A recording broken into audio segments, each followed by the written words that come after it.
One day, for no apparent reason, F broke his diet. He had gone to lunch at a cafe with his supervisor, Schnabel, to discuss certain matters. Just what matters, Schnabel was vague about. Schnabel had called F the night before, suggesting that they should meet for lunch. There are various questions, he told him over the phone. Issues that require resolutions. It can all wait, of course. Perhaps another time, but F was seized with such a gnawing anxiety over the precise nature and tone of Schnabel's invitation that he insisted they meet immediately. Let's have lunch tonight, he said. It's nearly midnight, Schnabel told him. That's okay, F said. Of course, we'll have to break into the restaurant. Nonsense, it can wait, Schnabel snapped and hung up. F was already breathing heavily. What have I done, he thought. I've made a fool of myself before Schnabel. By Monday, it'll be all over the firm, and it's the second time this month I've been made to appear ridiculous. 3 weeks earlier, F had been discovered in the Xerox room behaving like a woodpecker. Invariably, someone at the office was ridiculing him behind his back. Sometimes, if he turned around rapidly, he would discover 30 or 40 coworkers inches away from him with tongues outstretched. Going to work was a nightmare. For one thing, his desk was in the rear, away from the window, and whatever fresh air did reach the dark office was breathed by the other men before F could inhale it. As he walked down the aisle each day, hostile faces peered at him from behind ledgers and appraised him critically. Once, Traub, a petty clerk, had nodded courteously, and when F nodded back, Traub fired an apple at him. Previously, Traub had obtained the promotion that was promised to F and had been given a new chair for his desk. F's chair, by contrast, had been stolen many years ago, and because of endless bureaucracy, he could never seem to requisition another. Since then, he stood at his desk each day, hunched over as he typed, realizing the others were making jokes about him. When the incident occurred, F had asked for a new chair. I'm sorry, Schnabel told him, but you'll have to see the minister for that.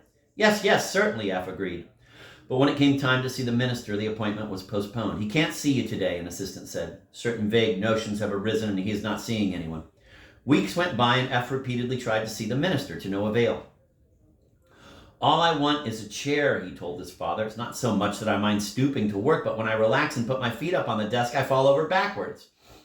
Hogwash, his father said unsympathetically. If they thought more of you, you'd be seated by now. You don't understand, F screamed.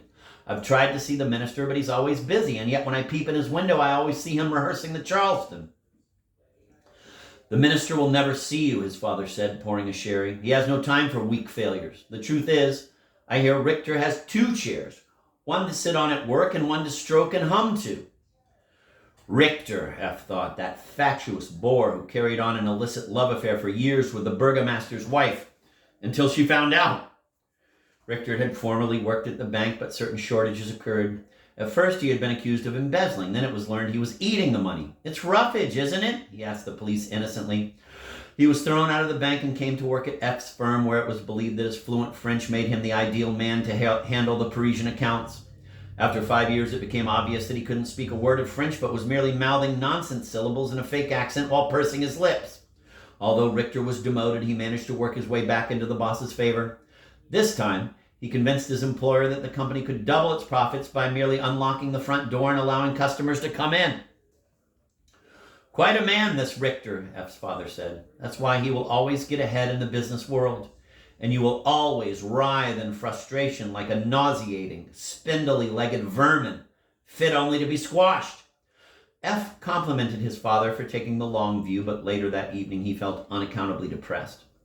He resolved to diet and make himself look more presentable. Not that he was fat, but subtle insinuations about town had led him to the inescapable notion that in certain circles he might be considered unpromisingly portly. My father is right, F thought. I'm like some disgusting beetle. No wonder when I asked for a raise, Schnabel sprayed me with rave. I am a wretched, abysmal insect fit for universal loathing. I deserve to be trampled to death, torn limb from limb by wild animals. I should live under the bed in the dust or pluck my eyes out in abject shame. Definitely tomorrow I must begin my diet.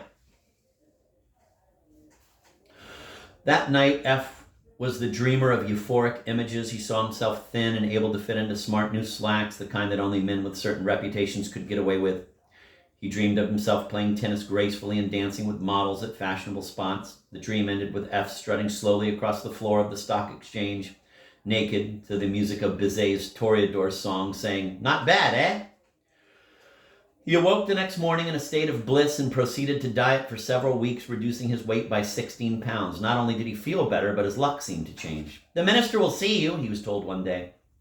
Ecstatic, F was brought before the great man and appraised. "I hear you're into protein," the minister said. "Lean meats and, of course, salad," F responded. "That is to say, an occasional roll, but no butter and certainly no other starches."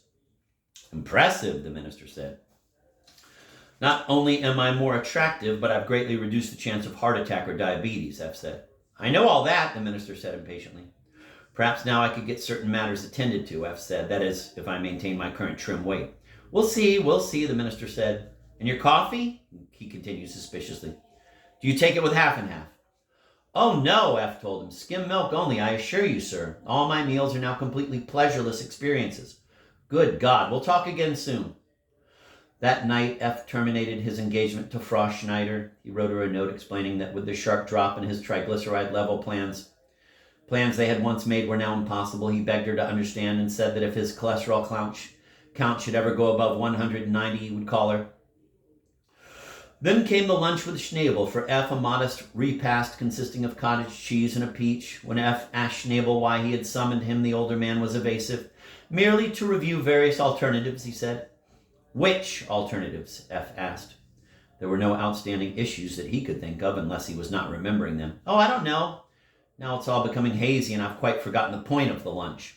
"Yes, but I feel you're hiding something," F said. "Nonsense. Have some dessert," Schnabel replied. "No, thank you, Herr Schnabel. That is to say, I'm on a diet." "How long has it been since you've experienced custard or an eclair?"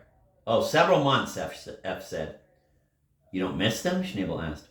"Why, yes. Naturally, I enjoy consummating a meal by ingesting a quantity of sweets. Still, the need for discipline, you understand." "Really?" Schnabel asked, savoring his chocolate-covered pastry so that F could feel the man's enjoyment. "It's a pity you're so rigid. Life is short. Wouldn't you like to sample just a bite?" Schnabel was smiling wickedly. He proffered F a morsel on his fork.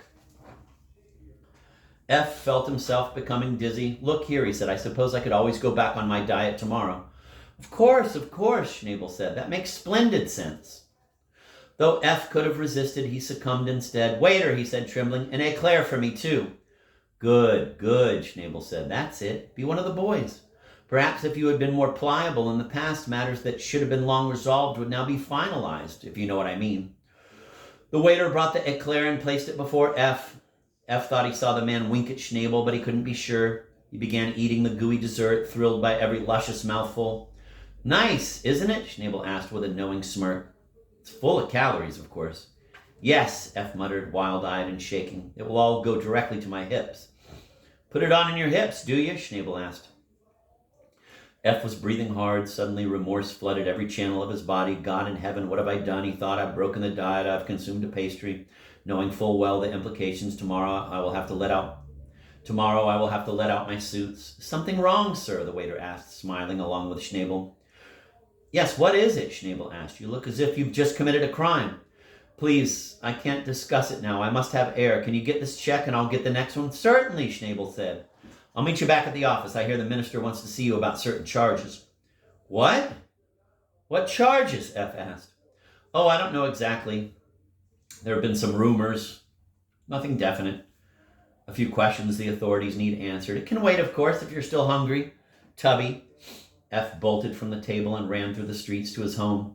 He threw himself on the floor before his father and wept. "Father, I've broken my diet," he cried. "In a moment of weakness, I ordered dessert. Please forgive me. Mercy, I beg of you." His father listened calmly and said, "I condemn you to death." "I knew you'd understand," F said, and with that the two men embraced and reaffirmed their determination to spend more of their free time working with others.